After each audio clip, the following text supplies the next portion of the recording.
Hi, it's Steve. Today we'd like to show you how to change the oven temp sensor on your range. It's a really easy repair. Let me show you how we do it. Now before we begin this repair, the first thing we'll need to do is to turn off power to the range. So you either pull it far enough forward that you can unplug it, or locate the electrical panel, turn off the appropriate breaker, or remove the appropriate fuses, and then we can start the repair. Now that we've disconnected the power, our next step will be to remove the oven door. That gives us easier access to work inside of the oven. So simply open it completely. We'll remove the two oven racks to get those out of the way. And just set those aside. Now to remove that door, we need to engage these two stops, one on either hinge. So using a small flat blade screwdriver, we're just going to pry those out of the opening and then push them flat down onto the hinge as far as they will go. Do the same for both sides.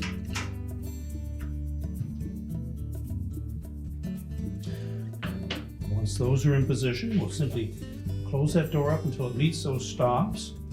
And then grasping both sides of the door, tilt it to a closing type position, and then lift it away. And we can just set that aside for now. Now with the oven door removed, we now have better access to that part. You can try removing that single screw right in between the terminals of the broil element. If it doesn't loosen, we'll need to remove the broil element and pull the whole assembly out. To do so, there are two retaining screws at the back and two more across the bracket at the front here. So we'll remove all four of those screws.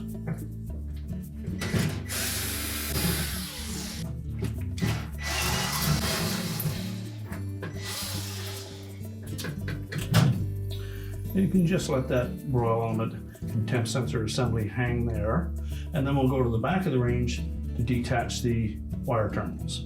Now that we're at the back of the range, we'll need to remove some screws to remove that rear panel.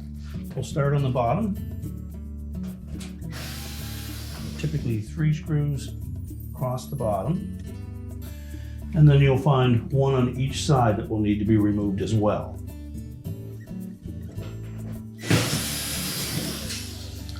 And depending on your model, you may find one more along either the bottom edge or the bottom along the side.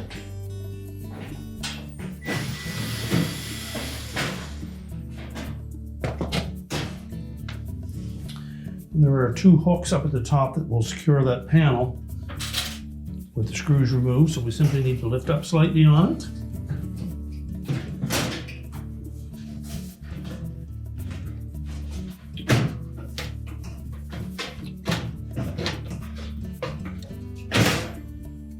And disengage those hooks.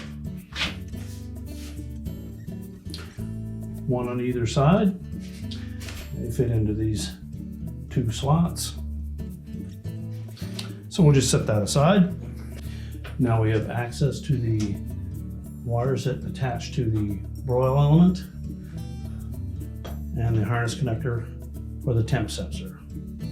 So release the locking tab for that harness connector and separate it. You may need somebody to support that element as you remove the 2 wire terminals. We'll just pull those off.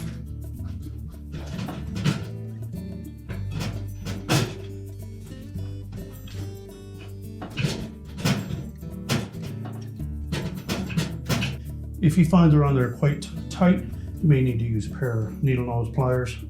Remember to pull just on the terminal.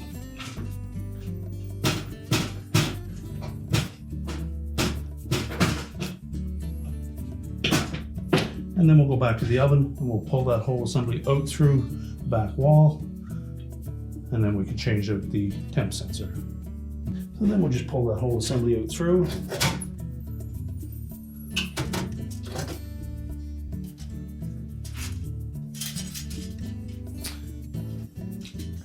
And now if need be, we can get a better grip on that screw that secures that temp sensor to that element.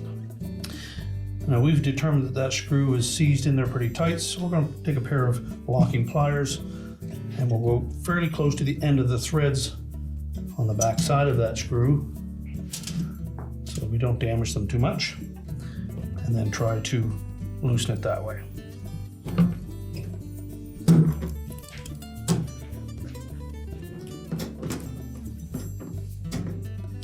Now, if you've damaged the head of that screw, you will need to replace it.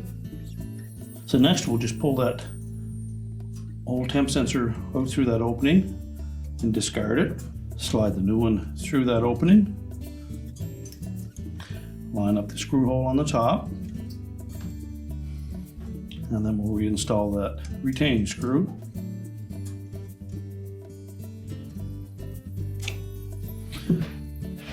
And now we're ready to put that assembly back into the oven. So we're going to carefully push that harness through the insulation, and then the terminals for the Broil element itself, and then we'll install those retaining screws.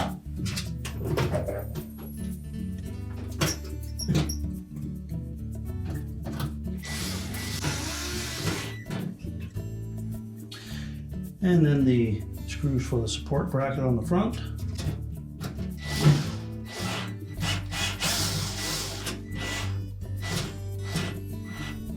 And tighten those two front ones securely.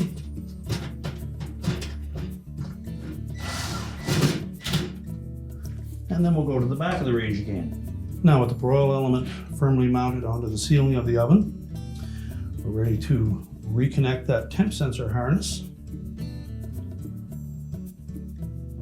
So line it up. Make sure that we insert that far enough that the locking tab engages. And then we'll tuck that down into that channel. Next, we'll reconnect the wires to the Broil element.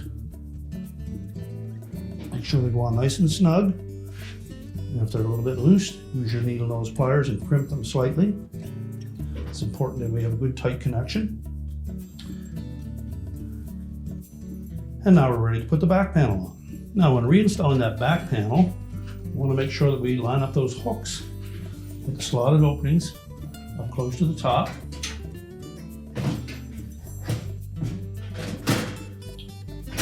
With the hooks engaged, you can just let that panel hang there, and then we'll reinstall the mounting screws. Depending on your model, there will either be 5 or 6 screws that we need to attach.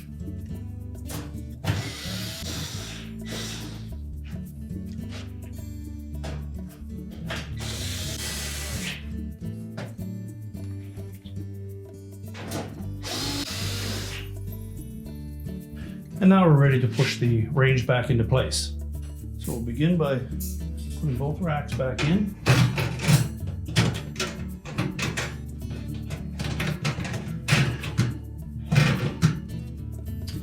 And then we're ready to put the door on. Now, when inserting the door, make sure that we get it all the way into those openings.